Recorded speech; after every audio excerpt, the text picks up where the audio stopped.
कि जितने तत्व हैं उनको ग्रहण करने के लिए प्रकृति ने व्यवस्था बनाई हुई है।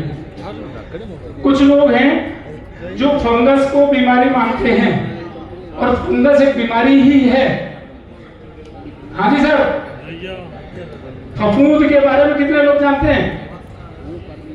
फंगस के बारे में जानते हो आप लोग?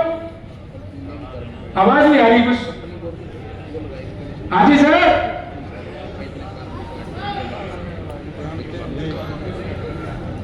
तो बोल नहीं पा रहे, जानते तो हैं सर। फंगस में भी मित्र फंगस भी होती है। कितने लोग सहमत हैं? यस, मैं सहमत। जैसे बैक्टीरिया, वायरस, ये सब अपने अपने काम करते हैं, ऐसे ही फंगस का भी एक रोल है कि अगर फंगस ना हो तो हमारी इस दुनिया में हाहाकार मच जाए, क्योंकि ये बेवजह की चीजों को समाप्त करने का काम करती है। लेकिन इसमें एक मित्र फंगस है। कितने लोग जानते हैं? नाम बता सकते हैं उसका? हाँ जी सर, कोई भी साथी ऐसा नहीं है जो नाम बता दे। हाँ जी सर,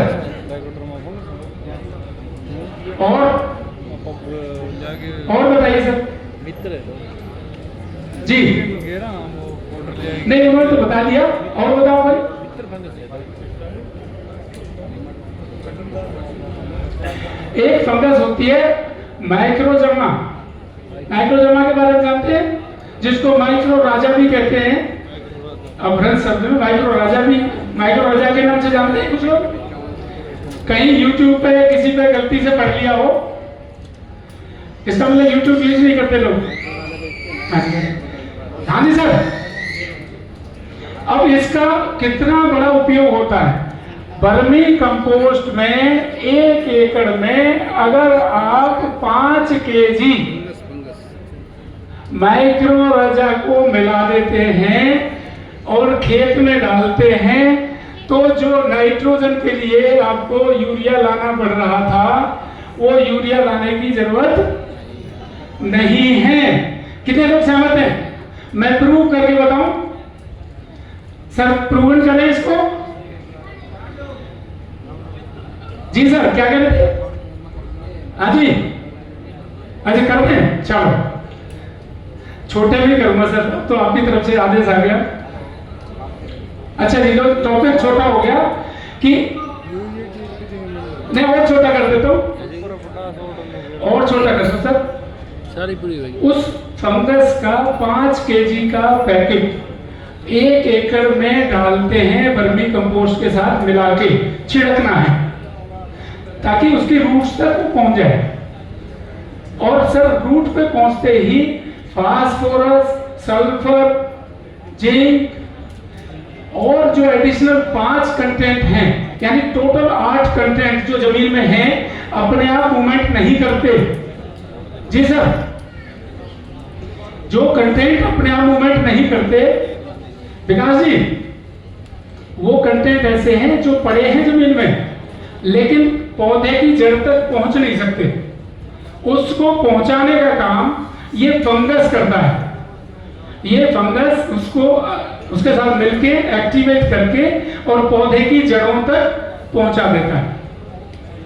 जी सर, सर समझ पा रहे?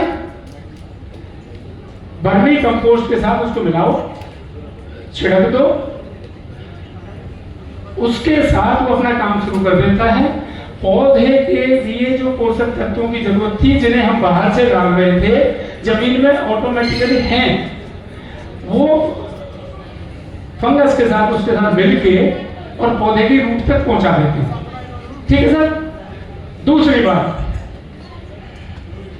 नाइट्रोजन पे जो चर्चा कर रहे थे हम, इसको 3 मिनट में फ्री करते हैं, टॉपिक बहुत लंबा हो जाएगा।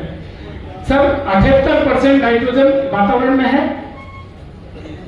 अगर आपकी जमीन का पीएच लेवल 6.5 है और 0.5 कार्बन लेवल या उससे ऊपर है, तो वातावरण से नाइट्रोजन को पौधे अवशोषित कर लेंगे, यानी अलग से नाइट्रोजन की आपको डालने की जरूरत नहीं पड़ेगी। क्लियर है सर? तो जो हम बाहर से चीजें ला रहे थे, वो हमारे पास हमारे ही वर्मी कंपोस्ट में, और जो चीजें बच गई उनको प्रकृति ने आपकी और आपके खेत की आपूर्ति के लिए दे दिया। जी सर, क्लियर हुआ पॉइंट? इस पे और अगर इजाजत हो तो 10 मिनट और बोल सकते हैं। यस। बोर तो नहीं हो रहे? ज्ञान बहुत है। तो अब इसके लिए हम लोगों को 2 फायदे लेने हैं।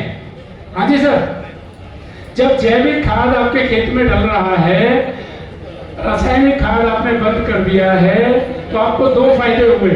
पहला फायदा, जो रासायनिक खाद पर पैसा खर्च कर रहे थे वो पैसा आपकी जेब में बच गया। हाँ जी सर, वो पैसा पूरा का पूरा बच गया। प्लस जो हम इसमें केचुए से जो जैविक खाद आपने बनाया, जब वो प्रकृति के साथ, जमीन के साथ आपने मिलाया, तो प्रकृति से जो चीजें उसको मिलनी चाहिए, तो यील्ड भी आपकी जो बढ़ के आनी चाहिए, केमिकल से 100% आ रही थी तो 110% आएगी। ये प्रूवन है। आप ट्राई करके देखो, हम लोगों के साथ जुड़ के देखो, 1 एकड़ में, 2 एकड़ में, 5 एकड़ में प्रयास करो, आपको वो सारे रिजल्ट आएंगे। और जो हमारा मिथ है, जो किसानों में मिथ है कि हमारी यील्ड घट जाएगी, वो नहीं घटेगी। ऐसा हम आपको आश्वस्त कर रहे हैं कि प्रोडक्शन में कोई कमी नहीं आएगी। Clear sir? ठीक है सर, धन्यवाद। Sorry sir. हेलो।